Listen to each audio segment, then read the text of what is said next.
भारतीय शास्त्रीय संगीत के चोटी के गायक महेश काले जब सुर लगाते हैं तो आत्मानंद की अनुभूति होने लगती है।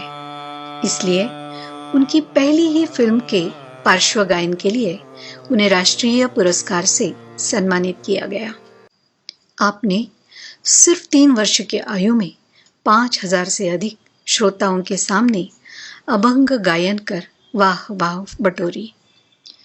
आपकी प्रथम गुरु आपकी माताजी श्रीमती मिनल काले और विख्यात गायक पंडित जितेंद्र अभिषेकी जैसे पारंपरिक शास्त्रीय संगीत के साथ उपशास्त्रीय संगीत की भी शिक्षा प्राप्त की।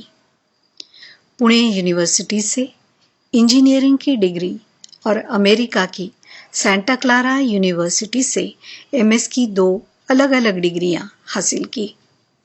इन सब के साथ साथ आपने अपनी संगीत साधना भी अखंडित शुरू रखी। अमेरिका में आपके पास देश विदेश के विद्यार्थी संगीत सीखने आते हैं। उसी प्रकार आपने देश विदेश के दिग्गज कलाकारों के साथ कार्यक्रम भी प्रस्तुत किए। आपने गायन के अलावा संगीत नाटक में भी अभिनय किया। कट्यार काळजात घुसली इस नाटक के अमेरिका से भारत में आकर 100 से भी अधिक ज्यादा शोज किए। सूर नवा ध्यास नवा इस टीवी शो के परीक्षक के रूप में आप अनेक युवा कलाकारों के प्रेरणा स्थान बने हैं। कोरोना के इस कठिन समय में भी आपने अपनी संस्था आईसीएमए के माध्यम से भिन्न भिन्न कलाकारों को अपनी सांगीतिक प्रस्तुति करने का मौका और स्कॉलरशिप प्रदान की।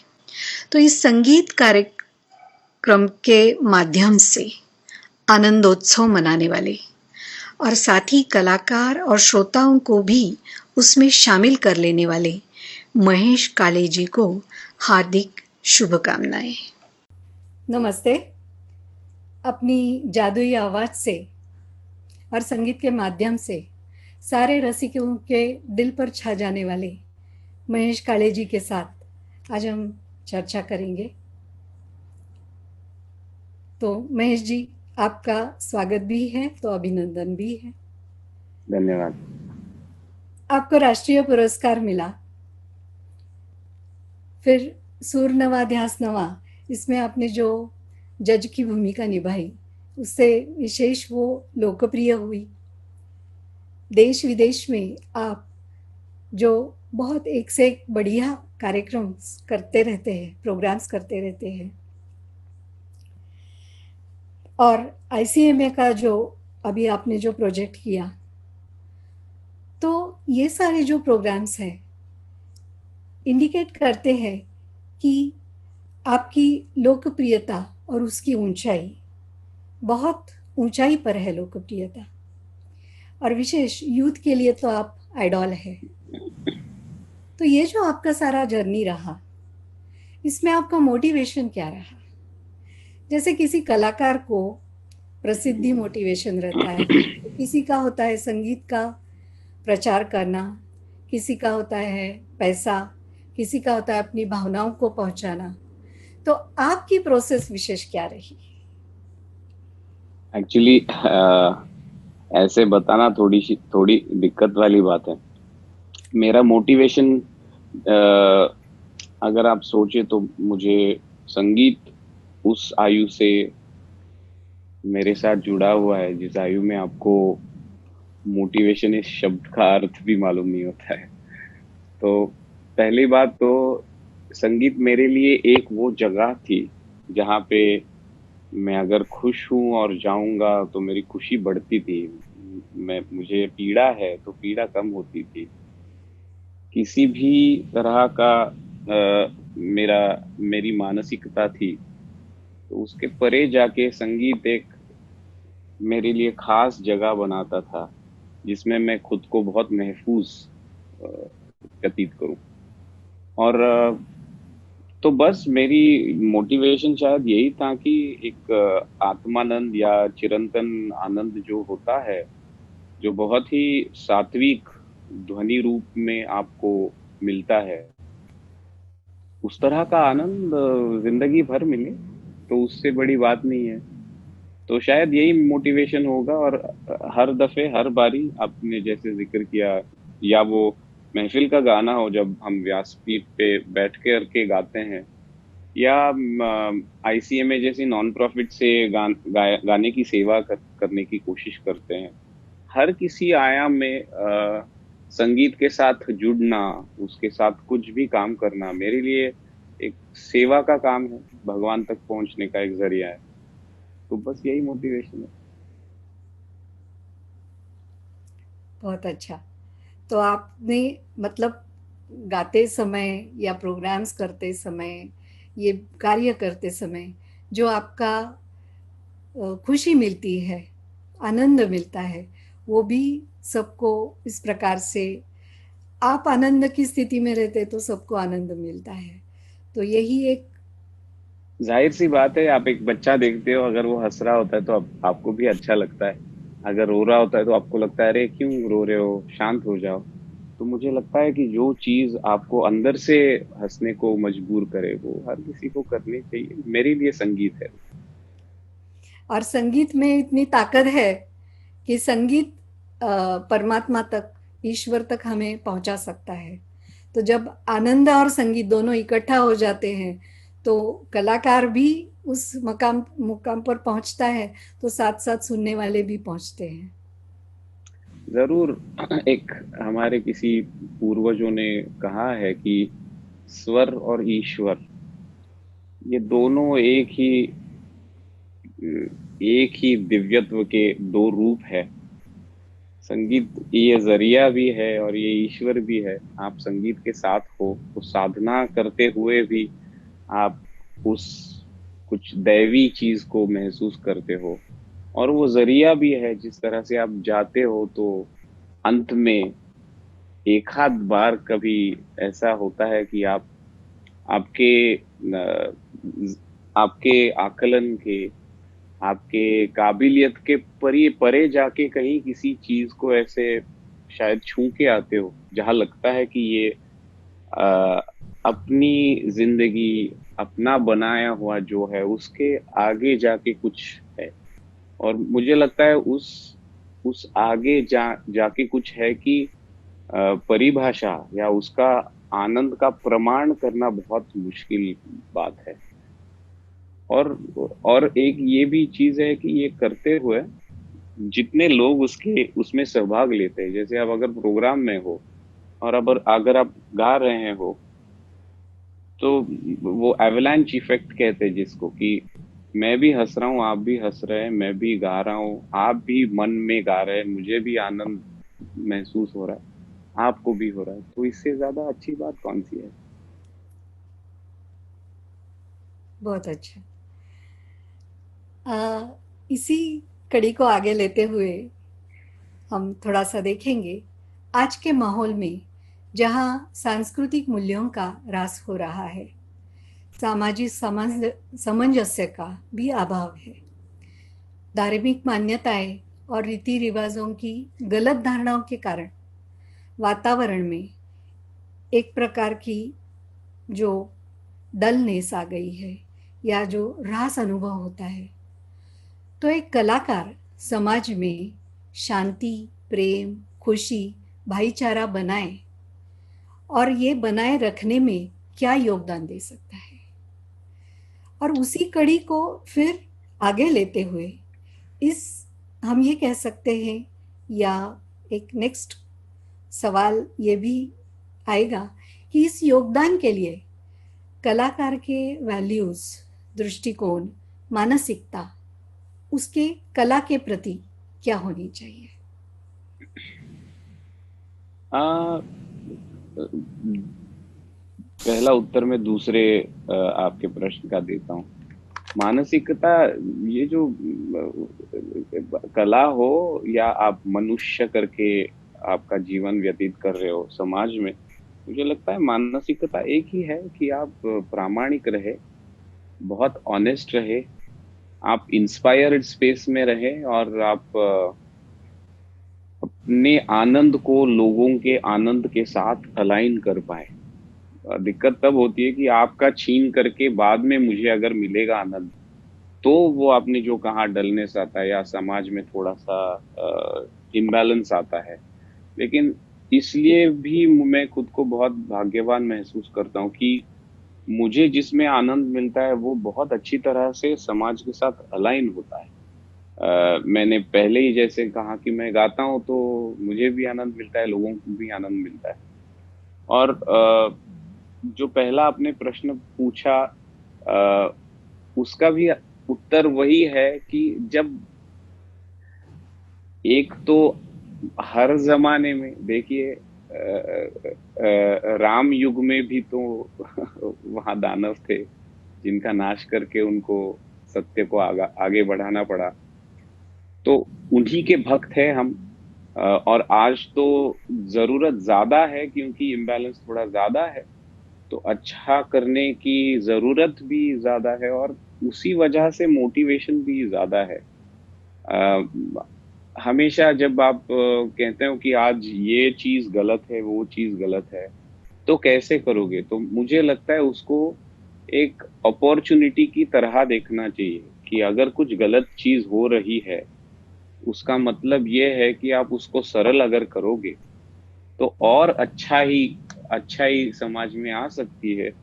और अच्छाई किसको अच्छी नहीं लगती है, सभी को अच्छी लगती है। तो आप अगर उसमें भागीदारी जमाओ तो उससे बेहतर कोई बात नहीं होती। तो साथ साथ इसी बात को हम अगर कला से जुड़ते हैं, संगीत कला है या कोई भी परफॉर्मिंग कला है, तो इससे जोड़ते हैं। जैसे आपका भी अनुभव मैंने सुना था एक बार कि पहले आप थोड़े चंचल थे, पर जैसे ही आप संगीत का अभ्यास करने लगे, रियाज करने लगे, आपके गुरु जो हैं उनके साथ पास जाने लगे, तो आप खुद अंदर ही जो एक शांति है, जो खुशी है, वो बढ़ गई और उसके कारण कला में बहुत अच्छी तरह से एकाग्र हो करके वो आज आपने जो स्किल्स अपनाई हैं, सारे कलाकारों को वो मोटिवेट कर रहा है। और फिर साथ साथ आपने भी ऐसे कोई प्रोजेक्ट्स किए कि जिसके कारण जो हम कहते हैं कि आपकी जो कला है और साथ आपकी जो पर्सनालिटी है, तो दोनों को मिला करके उसका बाकी कलाकारों के ऊपर किस प्रकार से प्रभाव या इन्फ्लुएंस हो जाता है, तो वो थोड़ा सा आप अनुभव बताइए। आ, एक मुझे लगता है मैं बहुत ही सर्वसाधारण, जैसे आम लोग होते हैं वैसे ही मेरी परवरिश हुई है। तो जैसे हर कोई बच्चा थोड़ा सा चंचल होता है कम आयु में, और उसको जो अपना पसंद का जब खिलौना मिल जाता है तो वो शांत हो जाता है। मेरे लिए शायद गाना वो खिलौना था तभी से। और मुझे लगता है कि पहला, आप अगर खुद को खुश या मोटिवेटेड नहीं कर सकते हो तो लोगों को करने का अगर प्रयत्न भी करो तो वो चिरकाल नहीं हो सकता। तो पहला जो जिम्मा था मेरे ऊपर, ये था कि खुद का सच जो है वो ढूंढो। और वो ढूंढते हुए इस तरह से ढूंढो कि वो उ- उस खोज में किसी और का नुकसान ना हो। और जैसे मैंने कहा, कला एक ऐसा क्षेत्र है कि आप, फोन आला वाला, जैसे मैंने कहा कि कला एक ऐसा क्षेत्र है कि आप, मुझे लगता है ये आनंद बांटने का बहुत सिंपल सा जरिया है। अगर एक महर्षि जी ने बहुत बड़ी अच्छी बात कही थी, एक मेरे महफिल में आए थे वो, उन्होंने कहा हम जब ध्यान लगाते हैं तो उस अवस्था में हम जब जाते हैं तो हमें आनंद आता है, लेकिन आप गाते हो तो आपका भी ध्यान लगता है और लोगों का भी ध्यान लगता है। तो मुझे लगता है कि मैं और किसी का ध्यान लगाने के लिए या किसी को मोटिवेट करने के लिए खास कुछ चीज करता नहीं हूँ, लेकिन मगर हाँ, अगर बाकी के कलाकारों को या बाकी के लोगों को ऐसी कुछ चीज मुझ में नजर आती है जिसकी वजह से वो खुद को मोटिवेट करे, तो वो प्रेरणा और प्रोत्साहन जरूर देता है कि जो चीज में अंदर मुझे सही लग रही है और करते हुए उसमें एक ऊर्जा महसूस हो रही है, वही ऊर्जा अगर लोगों को भी महसूस हो रही है तो ज़रूर करते रहना चाहिए। ये मेरी सर्वसाधारण धारणा है। और साथ साथ वो बात आती है कि जैसे इतने सारे जो स्टूडेंट्स हैं, आप मतलब हाँ, जो अपने हाँ, स्कूल, महेश काले स्कूल हाँ, एकेडमी जो है, उसके हाँ। इतने सारे स्टूडेंट्स हैं, तो उन तक भी तो पहुंचता है ना ये। हाँ, मतलब कैसे है ना, वो वही बात है कि आप जैसे हो, अभी स्टूडेंट्स तो देखिए कि प्रोग्राम में तो लोग थोड़ी दूर से सिर्फ आपको कला आपकी सादर पेश करते हुए सिर्फ देखते हैं। लेकिन अभी जिन स्टूडेंट्स की आपने बात कही वो तो मेरे घर का हिस्सा बन गए हैं, क्योंकि हर हफ्ते दर हफ्ते अनेक वर्षों के लिए अम, हम जुड़े हुए हैं एक परिवार की तरह से। और फिर आप गाते हुए नहीं, बात करते हुए, या आप और सब अनेक बाकी के सब काम जब हाथ में लेते हो तो वो करते हुए जब एक दूसरे को हम ऑब्जर्व करते हैं तो उस ऑब्जर्वेशन से आपको पता चलता है कि कैसे है क्या है। तो मुझे लगता है कि एक समदृष्टि रखने वाले लोग अपने आप से इकट्ठा होते हैं उस तरह से। जब लोग ज्यादा ज्यादा इकट्ठा होते तो और भी आनंद द्विगुणित होता ये जो आपने बात कही, तो उसी से रिलेटेड जो ब्रह्मा कुमारी एक स्पिरिचुअल है। हाँ, हाँ, ऑर्गेनाइजेशन, तो हाँ, इसमें जानता हम हूँ। कुछ ऐसे स्पिरिचुअल स्टडीज जो होते हैं, उसमें हम हमेशा ये कहा जाता है, अ, परमात्मा गाइडेंस देते हैं, मार्गदर्शन करते हैं। तो उन्होंने एक बहुत सुंदर पॉइंट बताया है कि अपने पास जो गुण है आत्मा के अलग अलग, तो उन गुणों को हम औरों तक पहुंचाते हैं या पहुंचते हैं औरों तक, तीन माध्यम से पहुंचते हैं। जैसे हम बोलते हैं तो हम्म, बोलने से उन तक वो बात पहुंचती है, ये एक बात हो गई। दूसरे जो बात अभी आपने कही कि हम जो प्रैक्टिकली आचरण। कर्म में करते हैं जो बातें, तो वो जो जो संपर्क में आते हैं वो सब देखते हैं, उससे इंस्पायर्ड होते हैं, और उससे भी वो जो गुण है वो उनको मिलते हैं। हम्म, और तीसरा है कि कोई भी बात में अगर हमारी मन की भावना बहुत स्ट्रांग है, जो भी हम एक्टिविटी कर रहे हैं, कहो प्रोजेक्ट कर रहे हैं, तो उस वो बहुत अच्छा हो, उसकी पॉजिटिविटी के लिए, उसके कल्याणार्थ, जो हमारी मन की बहुत पावरफुल ऐसी शक्ति है, भावना है, तो वो भी तो वर्क करती है। तो इस तीन मुझे लगता प्रकार है से। आपने जो तीसरा पॉइंट जो बोला उसके ही अंतर्गत पहले दो आते हैं, क्योंकि राइट। इंटेंट से ही सारी चीजें शुरू होती है। आपका इंटेंट क्या है? शायद आपने जो शुरुआत में कहा कि लोगों को अगर मेरा गाना छूता होगा तो मेरे पास एक ही चीज है, वो सिंसियरिटी ऑफ इंटेंट। उसमें जो प्रामाणिकता है, मैं हर मेरी जो प्रार्थना होती है भगवान को तो वही होती है, ना कि ये कि मैं और ज्यादा अच्छा अच्छा ज्यादा लोगों तक गाऊं या कुछ मुझे अवार्ड्स मिले। ये प्रार्थना नहीं होती। मेरी प्रार्थना हमेशा से यही है कि जो सिंसियरिटी ऑफ इंटेंट मुझ में है, जब भी मैं कोई एक कार्य हाथ में लेता हूँ या किसी भी व्यासपीठ के ऊपर जाता हूँ, तो वो सिंसियरिटी ऑफ इंटेंट अगर बरकरार होगी तो बोलना और आचरण ये सारी चीजें अपने आप से उसके अंदर अलाइन हो जाती है। If the intent is severe enough, अगर आपकी मनीषा बहुत दृढ़ है तो वो दृढ़ मनीषा आपसे सही चीज करा के ही लेती है। तो इसीलिए मैंने जैसे कहा कि स्टूडेंट्स से गांधी जी ने कहा है be the change you want to see. तो उस तरह से आप आपको खुद को सराउंड करें उस तरह से, उस चीजों से जिससे आप इंस्पायर्ड रहे, जिनको आप सही तरीके से सही डायरेक्शन में लेके जा सके। इस चीजों से आप सराउंडेड रहिए। और मैं कोशिश करता हूँ कि या वो कार्य होगा या वो लोग होंगे, मैं अपने आप को खुद को सराउंड करके रखूं इन सारी चीजों से। इसी से रिलेटेड मैं एक बात और आपसे हम समझना चाहेंगे कि जरूर। आपका जो परफॉर्मेंस है, जो आज आप परफॉर्मेंस करने वाले हैं, तो उसके पहले से, परफॉर्मेंस के पहले ही जो बात मन मन से तो वो शुरू हो जाता है पहले से ही। हम्म। तो वो जो पहले वाली प्रिपरेशन है परफॉर्मेंस करते समय और परफॉर्मेंस के बाद, जब ऑडियंस या श्रोताओं से उसका रिस्पांस मिलता है, तो ये सारी जो प्रोसेस है ये आपकी कैसे होती है, सुनना चाहेंगे हम। मतलब इसमें आपकी मानसिकता कैसे होती है? हर आपने ये जो प्रोसेस बोला वो हर एक आयु की तरह है। जैसे बच्चे का जन्म होना, पलना और उसका उसी इसमें विलीन होना जो है, उसी तरह का ये प्रोसेस है मुझे लगता है। क्योंकि वो आहट जो घर में आप प्रार्थना करके अपने बड़े बुजुर्गों के पैर छूते हो, वहीं से उसकी शुरुआत होती है। ना कि आप ग्रीन रूम पहुंचे या उस माहौल में जाए।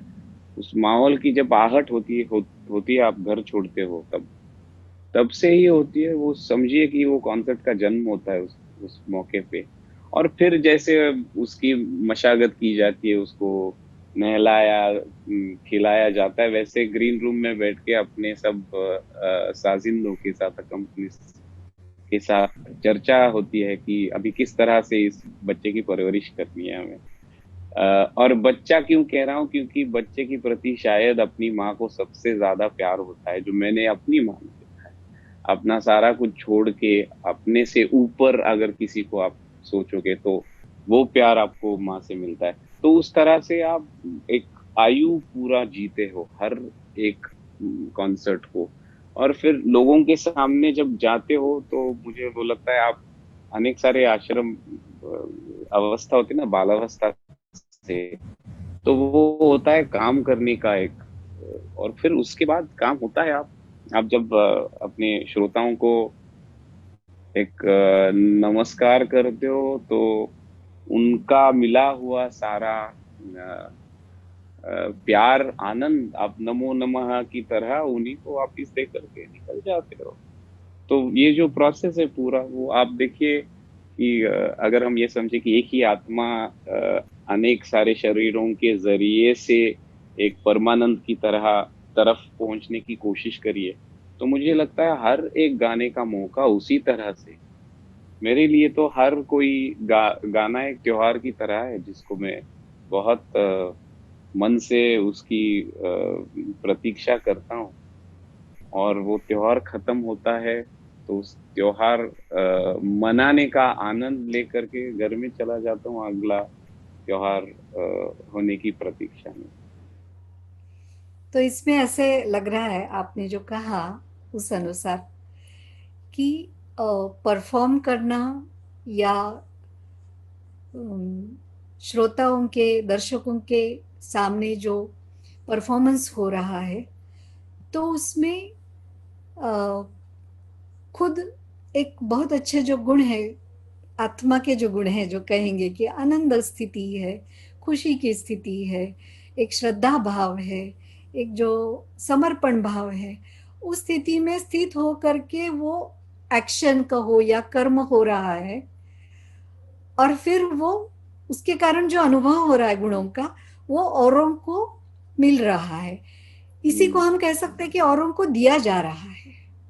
तो हम्म। जब उसमें हम इस बात को ऐसे कह सकते हैं कि जब श्रोताओं को या सुनने वालों को, देखने वालों को जब हम्म। देने का भाव है, तो आपको भी खुशी मिलती है। पर उनसे हम्म। कुछ लेने का भाव है कि ऐसे अगर कोई किसी आर्टिस्ट से होता नहीं, है कि कैसे है ना, अपनी महिमा करे, तो फिर उसमें प्रॉब्लम आते हैं या थोड़ा मुझे, मायूस हाँ, मायूसी आ जाती है। मेरे लिए तो ये व्यवहार नहीं है लेने देने का, बिल्कुल भी। मेरे लिए बांटने का है। और एक जैसे कहते हैं आप, हमारे पुराण में कहा है, वसुधैव कुटुंबकम, हम सब एक ही है। और हमें जो चीज मिली है, जिसमें हमको आनंद मिला है, हम अपने जरिए से बांटते हैं। मेरा जरिया वो म्यूजिक है। संगीत में गाता हूँ, लोगों को बड़ा आनंद आता है। उस माहौल के अंदर श्रोताओं का जरिया होता है दाद देना, तालियां बजती है, बहुत प्रेम मिलता है, वो भी तो जरिया बड़ा है ना। क्योंकि अगर आप मेरी नजर से देखो तो हर कोई एक ही आदमी को देख रहा हो, उनको एक ही गाना मिलता है, मुझे तो हजारों तालियां मिलती है, देखिए तो मुझे ज्यादा मिलता है हर बारी मैं जाता हूँ तो। और इसमें क्या है, हाँ वो व्यवहार के दायरे में जरूर है, it is a professional engagement, आप व्यासपीठ पे जाते हो, लोग टिकटें खरीद करके आते हैं, लेकिन जैसे कहते हैं ना, परमार्थ साधने के लिए जितना व्यवहार करना जरूरी है उतना कीजिए। तो एक बार व्यवहार, बल्कि व्यवहार मुझे लगता है कि it is necessity specially for a performing professional musician. तो वो होने के बाद जब आप स्टेज पे जाते हो ना, तो वो सारी चीजें वहीं दूर रह जाती है। आपके अंदर जो होता है ना, वो सिर्फ एक गाने के साथ रहने का, गाने के साथ रह के एक कुछ ऐसी दिव्य चीज है उसको महसूस करने का, उसकी सेवा करने का। और ये सब होते हुए जो अपने हैं, ना जाने क्यों मैं हर बार जब स्टेज पे चढ़ता हूँ और सामने देखता हूँ तो मुझे सब लोग अपने लगते हैं। ये काफी सारी आश्चर्य की चीज है मेरे लिए भी, क्योंकि मैं हर किसी को जानता नहीं हूँ, लेकिन जानने की जरूरत नहीं है, मैं पहचानता हूँ। जब बैठता हूँ तो लोग जिस तरह से हंसते हैं, जिस तरह से क्यूरियोसिटी के साथ मुझे देख रहे होते हैं, मुझे सुन रहे होते हैं, तो उससे ऐसा लगता है कि ये सारे अपने ही हैं। और ये अगर मैं गाना गा रहा हूँ, गाना गाने की कोशिश कर रहा हूँ, तो मुझे लगता है मेरी कोशिश में ही जो मुझे आनंद मिलता है वो कहीं ना कहीं उनके तालियों में झलकता है। तो मैं वहां जब जाता हूँ तो ऐसे नहीं लगता हूँ कि मैं बड़ा कुछ एक्सपर्ट नहीं हूँ, क्योंकि मुझे मालूम है मैं एक्सपर्ट नहीं हूँ। हाँ, आप जैसे आप रोज एक काम करते हो तो उस काम के साथ आपको थोड़ा सा स्किल डेवलप होता है, वैसे ही शायद मेरा हुआ होगा। लेकिन मेरा वो स्किल दिखाना या मैं क्या चीज कर सकता हूँ, ये दिखाने की कहीं भी मनीषा नहीं होती। हाँ, होती है एक आध बार की एक चीज मुझे या तो मिली, जो मुझे ही कभी कभी सरप्राइज करे, जो मैंने नहीं किए, तो वो करने में जो स्किल लेवल लगती है, वो एक्सपीरियंस करने में और उसको शेयर करने में जरूर कभी कभी होता है। एक हाथ तान हो या एक हाथ सुर हो जो आपको लगता है अरे वाह इसमें बड़ी अच्छी बात है, तो आप उसको शेयर करते हो। लेकिन उसके अलावा ना, मैंने जैसे कहा कि एक आध छोटा बच्चा होता है, हम तो अपने इसमें अपने श्रोताओं को तो माँ बाप समझते हैं, देवा, माए बाप रसिक, ये सब चीजें। तो जैसे छोटा बच्चा, उसको आप एक छोटा हाथ में पेन या पेंसिल थमा दो और वो एक वॉल के ऊपर कुछ ऐसे करते रहता है, वो भले ही चित्र कन्वेंशनल टर्म्स में अच्छा नहीं हो, लेकिन वो निकालते हुए उसको जो आनंद महसूस होता है, उसी आनंद को जिस तरह से उसका परिवार उसको सराहता है, उसको कहीं ना कहीं उनको भी आनंद दे जाते हैं, उस तरह से मुझे लगता है मैं वो बच्चा हूँ जिसको एक अपने बड़े फेवरेट पेन के साथ एक बड़ा सा वॉल मिल गया जिसको, जिसके ऊपर वो कुछ भी, और लोग समा लेते हैं वो बड़े आनंद के साथ। तो जो रिलेशन की बात आपने कही कि पता नहीं उनका और मेरा रिलेशन क्या है, पर वो अपने लगते हैं, तो उसका उत्तर हाँ तो यही मिल गया कि जैसे दो कलीग्स या तीन कलीग्स ऑफिस में एक प्रोजेक्ट पर काम कर रहे हैं, तो उस प्रोजेक्ट के कारण उनका आपस में रिलेशन कहो, एक हाँ, वर्किंग एकम पार्टनर का बन बहुत्वाम, जाता सब है। एक ही है। वैसे ही बात हो गई कि संगीत यहाँ से प्रोपोगेट हो रहा है, वहां से वो सुन रहे हैं, उसका रिस्पांस दे रहे हैं, और दोनों ही आनंद का, खुशी का माहौल कहो या आनंद का और खुशी का अनुभव कर रहे हैं। हम्म। तो जैसे ये है कि परमात्मा जो है या ईश्वर जो है, वो तो आनंद के सागर है। तो जहाँ आनंद रिले हो रहा है, उनका प्रेजेंस, क्योंकि वो सागर है तो उनका बस प्रेजेंस वही प्रार्थना आ है। ही आ जाता है। तो वो जो सारा वाइब्रेशन बन जाता है, तो उसके कारण जो जो है वो एक दूसरे के साथ वही आनंद का कहो या खुशी का जो माहौल है, उसके कारण भाईचारे की बात जो हमने कही हाँ वो बन जाती है, और हाँ, वही जब तक, कनेक्शन और बन मुझे जाता जब है। तक याद है आप आई हैं मेरे प्रोग्राम में, तो आपको शायद, अब मैं जब आपको ये सारी चीजें बयां कर रहा हूँ तो आपको शायद समझेगा कि मैं उस तरीके की चीज उस समय क्यों और कैसे करता हूँ, कि इतना ही है मेरे मन में, ज्यादा कुछ प्लानिंग प्लॉटिंग ये वो करके होता नहीं है। सरल आप रहो तो ज्यादा आई थिंक पोटेंट रहती है चीज। और एक बात थी, जैसे अभी कोरोना का महामारी का समय चल रहा है, तो इसमें हम विशेष देख रहे हैं कि परफॉर्मेंसेस इतने नहीं हो रहे, हम्म। जैसे स्टॉप ही हो रहे। तो कलाकारों की क्रिएटिविटी और पॉजिटिविटी बनाए रखने के लिए आपने जो आईसीएमए का प्रोग्राम चलाया, तो उसके हाँ। पीछे आपकी सोच क्या थी? इसको अगर विस्तार में समझाएंगे ना, तो बहुत लोग उससे इंस्पायर या प्रेरित होंगे। कैसे है, एक बड़ा बाढ़ अगर आता है तो पहले आप अपनी सारी चीजें, ठीक है ना, अपनी जान बचा के कहीं सुरक्षित रहने की कोशिश करते हो, और जैसी वो हो जाए तो आपके दिमाग में पहली चीज अपने लोग कैसे हैं, कहाँ है, ये आती है। तो सीधी सी बात है, जैसे कोरोना हुआ तो पहला कुछ समय गया खुद को बैलेंस करे। अभी सोसाइटी में जो चेंजेस आई हैं, जो बाहर आपने जैसे कहा कि बड़ा कोरोना काल है, बहुत अनसर्टेनिटी है, कहाँ से आ जाएगा कोरोना, किसको होगा, क्या होगा।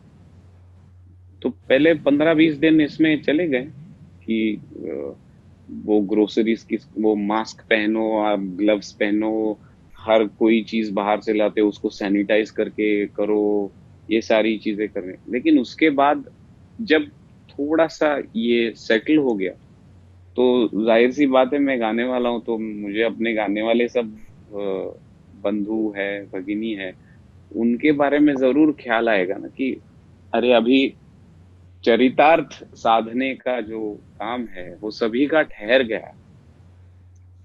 और अ, अगर आप खुद के लोगों के लिए कुछ नहीं करोगे तो दूसरे लोगों से कैसे एक्सपेक्ट कर सकते हो। और मेरा सौभाग्य है कि आईसीएमए फाउंडेशन, ये जो हमने यहाँ नॉन प्रॉफिट ऑर्गेनाइजेशन शुरू की है, तो मेरे पास कुछ काम करने का एक जरिया भी था।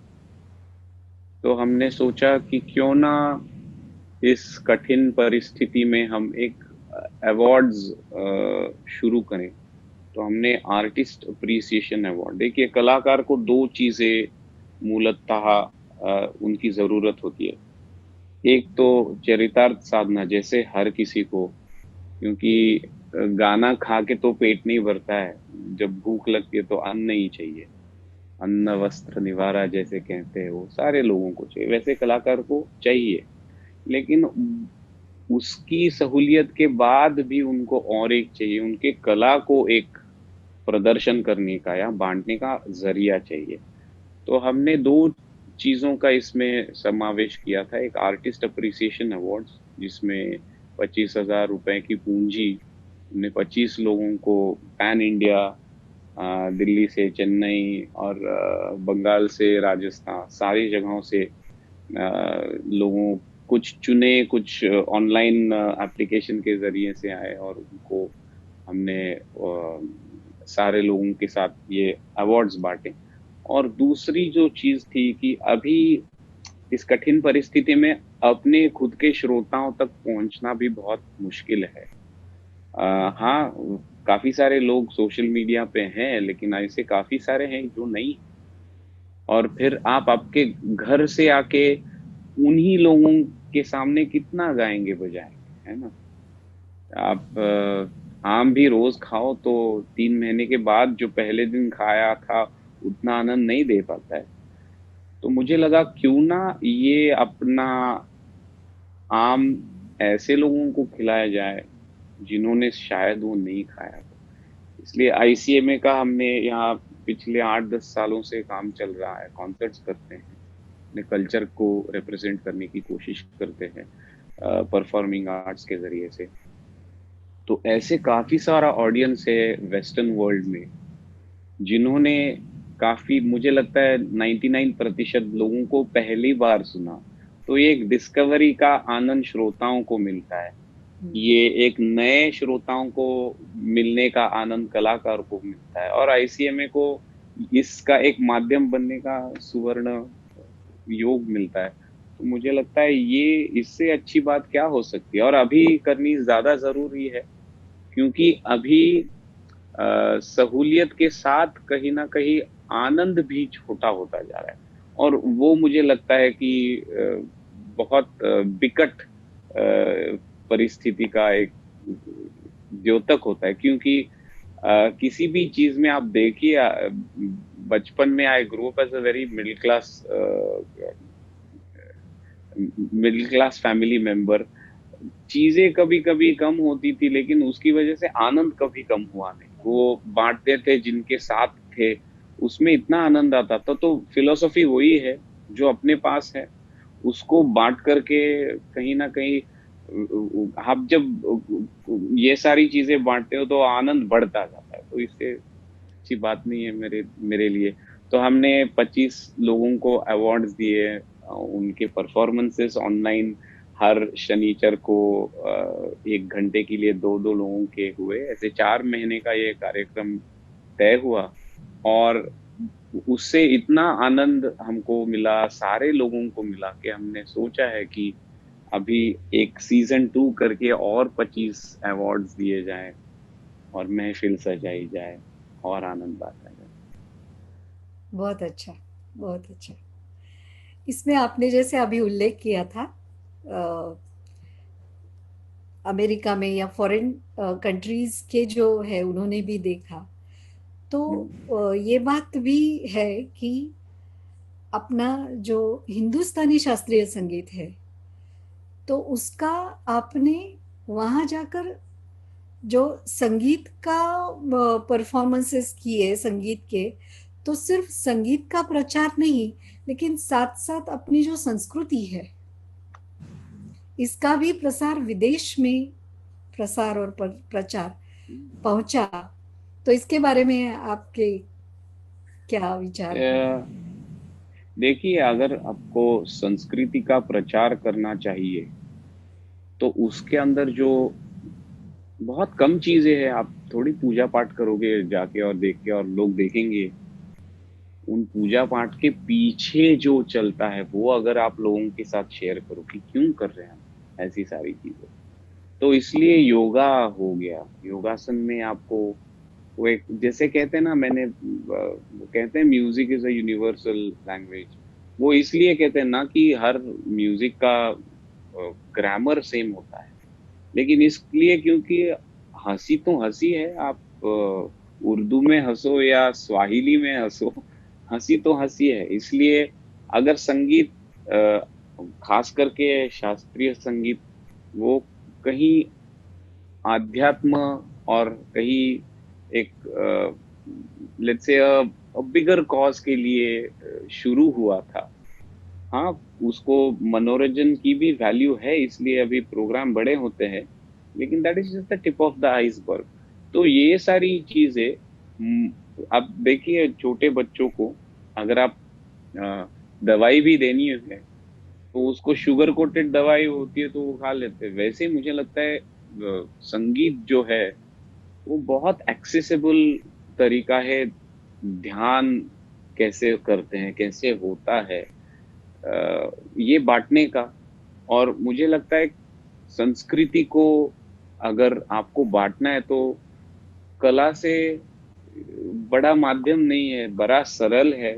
बहुत अ, उसको अ, उसको आनंद उसका व्यतीत करना भी और महसूस करना भी इतना सरल है ट्रांजैक्शन, कि वो उसके इर्द गिर्द और कुछ चीजें करनी नहीं पड़ती है। मैं अक्सर चले जाता हूँ, मुझे याद है एक मैंने टूर की थी,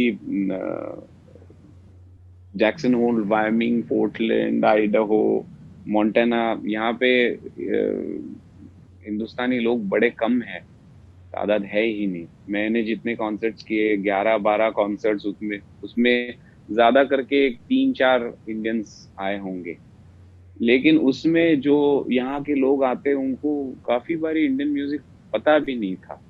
लेकिन जब ये है ना, अपना संगीत जो है वो एकदम 24 कैरेट, 24 कैरेट गोल्ड जिसको कहते हैं, उस तरह से है। बस उसकी जो खनक झलक है वो लोगों के सामने आए तो उनको खुद को महसूस होता है। तो आपके इस कहने से ये एक पॉइंट आता है, हम इस मकाम पे पहुंचे हैं कि कला क्या है जो हमें दिखती है। जैसे कोई अभिनय कर रहा है तो वो जो दिखती है वो, या अगर कोई गा रहे हैं तो वो जो हमें सुनाई देता है वो। मतलब कला हम्म, क्या है? जो दिखाई देती है वो कला है, या हम्म, जिसकी वाह वाह होती है वो कला हम्म, है, या जो उससे हम्म, हमें फीलिंग आता है, जो फील होती है वो कला हम्म। है। देखिए, जितना मुझे समझता है, आ, अवस्था के बगैर क्रिया मुमकिन नहीं है। और जब प्रदर्शन के स्वरूप में कला होती है तो लोगों को उसकी सिर्फ क्रिया दिखती है, कलाकार को उसकी अवस्था महसूस होती है। और उस अवस्था में रहना जो है, उसके बगैर वो क्रिया, जो कला जो लोगों तक पहुंचती है, उसका होना भी मुश्किल है। तो कला एक चीज नहीं है, कला ये सर्वव्यापी है। आप मुझे तो लगता है खुद को पहचानने के लिए, खुद के साथ सबसे ज्यादा पारदर्शी होने के लिए, आपको सेल्फ क्रिटिसिज्म से बच के ध्यान में अगर जाना है तो कला जैसा अच्छा बड़ा माध्यम नहीं है। क्योंकि आप देखो ना, वजह, the best thing about music to me is, आपके सुर भी अगर ठीक नहीं लग रहे होंगे, आनंद जो मिलता है उसके पीछे का, वो बड़ा ठीक होता है। आप टूटा फूटा भी गाए गाए देखिए, लेकिन टूटा फूटा गाने के बाद जो आनंद आपको मिलता है वो अच्छा है। क्यों? क्रिया ये माध्यम है अवस्था को बरकरार रखने का। तो अवस्था जो आपकी है उसमें तो कुछ खोट नहीं है। भले क्रिया करते हो आप, दिख रहे और सुनाई दे रहे हो थोड़े से 19-20।